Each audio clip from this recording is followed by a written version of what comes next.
Hi everybody, Marilyn here with Cotton and Chocolate, and this is part 2 of color collage for actually block 1 of our Dappled Shrubs. So we're going to talk about the piecing now. So hopefully you've got everything cut, ready to go. So we're just going to go in line with our piecing instructions. This is page 5.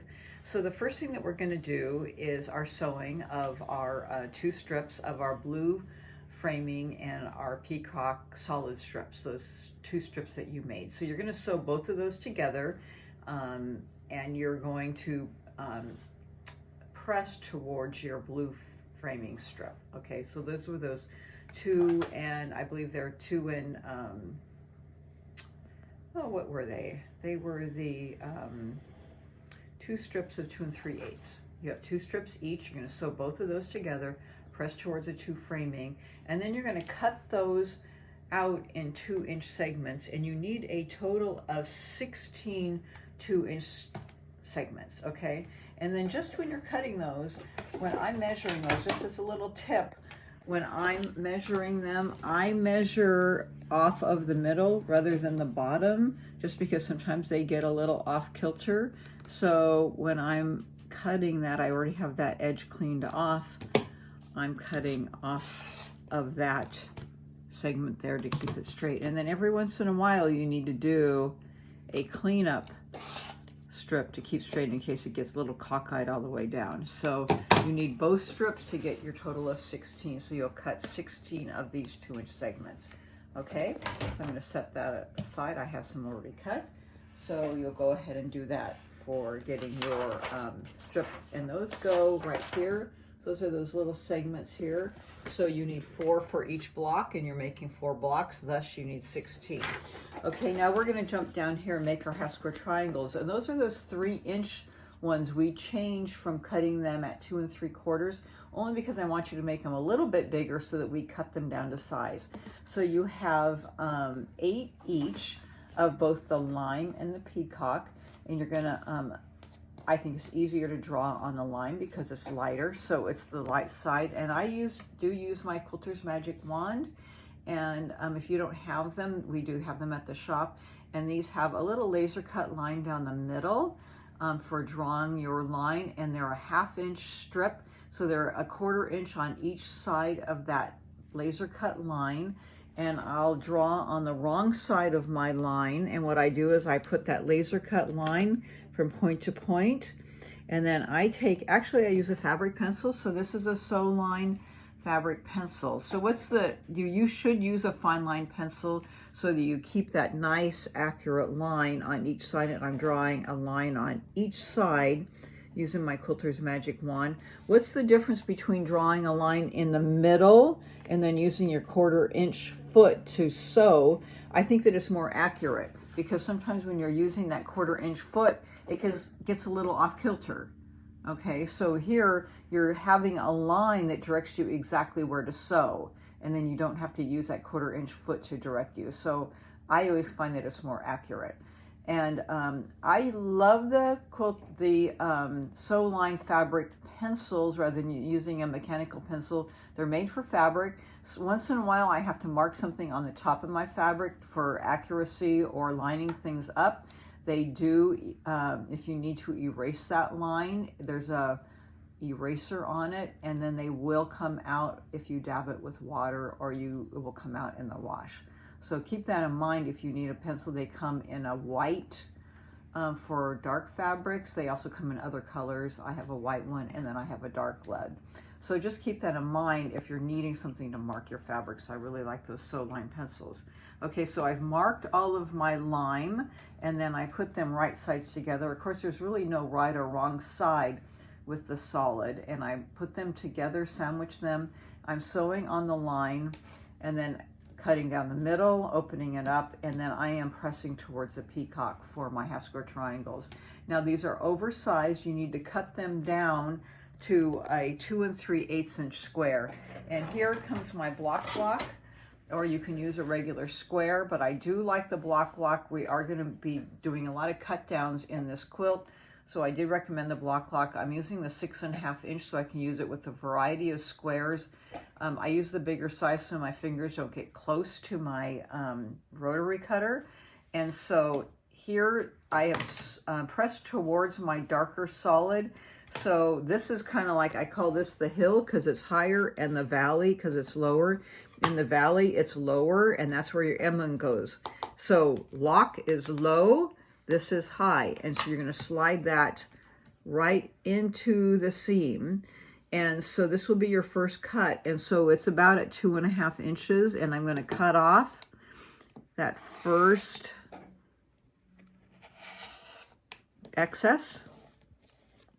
And then you'll turn this around, and the emblem goes with the low, okay? And now I can slide it into exactly my cut. And this is 2 3/8, and we know that's 1 tick below our 1/2 inch mark. And so I have that little excess.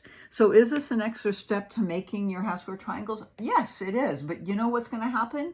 Your half square triangles are going to turn out absolutely perfect. Is that great? Yes, of course it is. So is it worth the extra time? I think so. So I'm going to cut this down, and now I have a perfect half square triangle and perfect points. So what do I do? Do I do want each of them separate like that all the time? I don't. What I do is I have all of mine. So you need, how many of these? 16.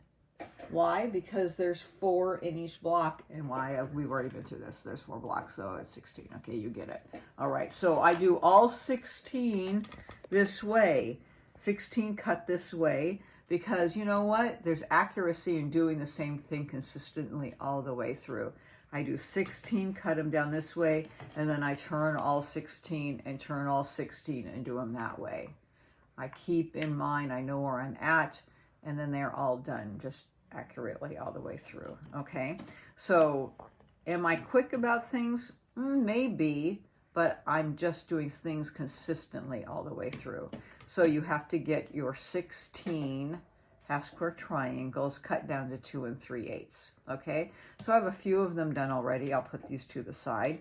So now let's turn the page over to page 6, and it's time to use that half square triangle with those other peacocks that you cut during our cutting phase. Okay, so let me get these out of the way.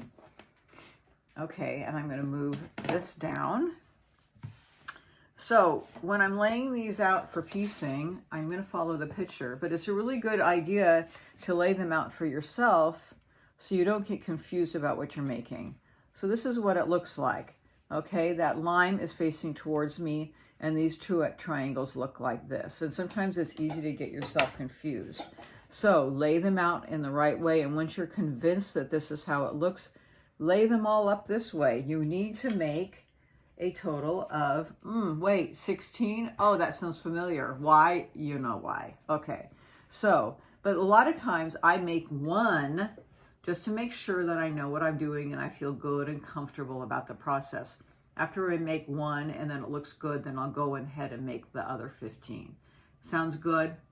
Yeah, go ahead and do it that way. Okay, so this is how you make it. You're going to take this first one and lay it down, right sides together with that triangle. And the top edges match, that edge and that corner match just like that.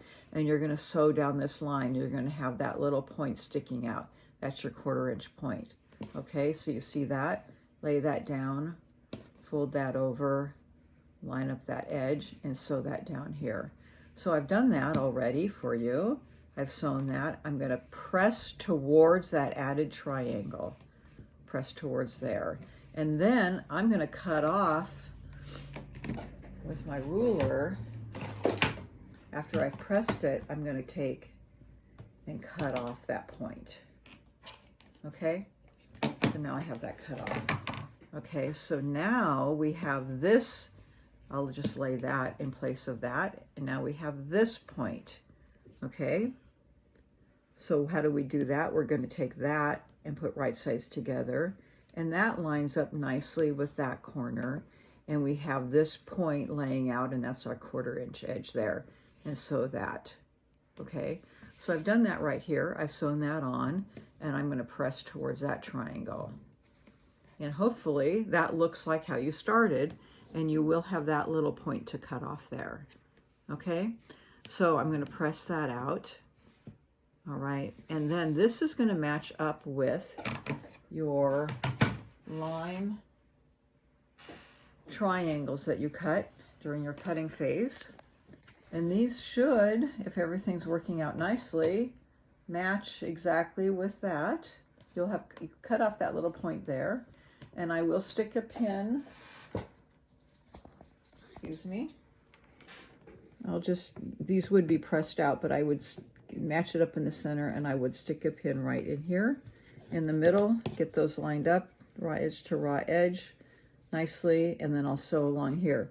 Okay, you're gonna watch that little intersection right there, and don't, sew right on it, just sew about a thread or so underneath that intersection so that you don't cut off your points. And that's what I've done right here. I've sewn it. Ooh. Right here, and it's just a tad underneath. So when you open up, I haven't lost that point. Okay, now when I'm pressing, oops, I forgot to bring this over. I am going to press towards this lime triangle, and I do spray it, and I do like to put my spray starch either flat or best press in these bottles, and we do carry these at the shop. But what it does is it disperses in a nice thin mist the spray starch. But I do spray all of my blocks in between just to get this to lay flat. It's different than like last year we were working with batiks and they pressed really flat easily. These don't as easily because we're working with regular cotton. So I spray it so that it looks nice and flat, okay? And press it down, and this should measure to be, I think it's 4 1/4. Yes, it should be 4 1/4 raw edge to raw edge square. Okay, so there you go. It's no cutting down. These measure exactly the size. Okay, so now you're going to get 4 of those, and that's going to be in your corner, and then this will be on each side. If you're watching your picture right here, and I'm just following my picture, so you have this and you have this on each side, okay, and you have a little square in the center. And if you're looking at your picture here, this is the layout here. So you also have a nice pressing guide. So after you're piecing these together, you're going to piece this line and then this line and this line, okay? So this would go, on the other side here. So when you're pressing these, you're going to press these out.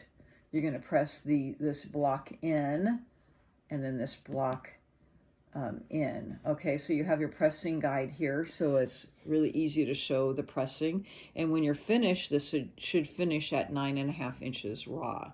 So you have all your pieces here. I don't have them all made for the block because we're in the middle of that right now, but you would see this piece right here, and you get the idea of the block. Okay, so it's a pretty simple block, but of course you do need to make 4 of them, but you'll make all of the pieces 16 at a time, so you'll have it easily made. It goes together very easily, and this is block 1 for our Saturday sampler. So have fun making it, enjoy, and we'll see you next time. Thanks.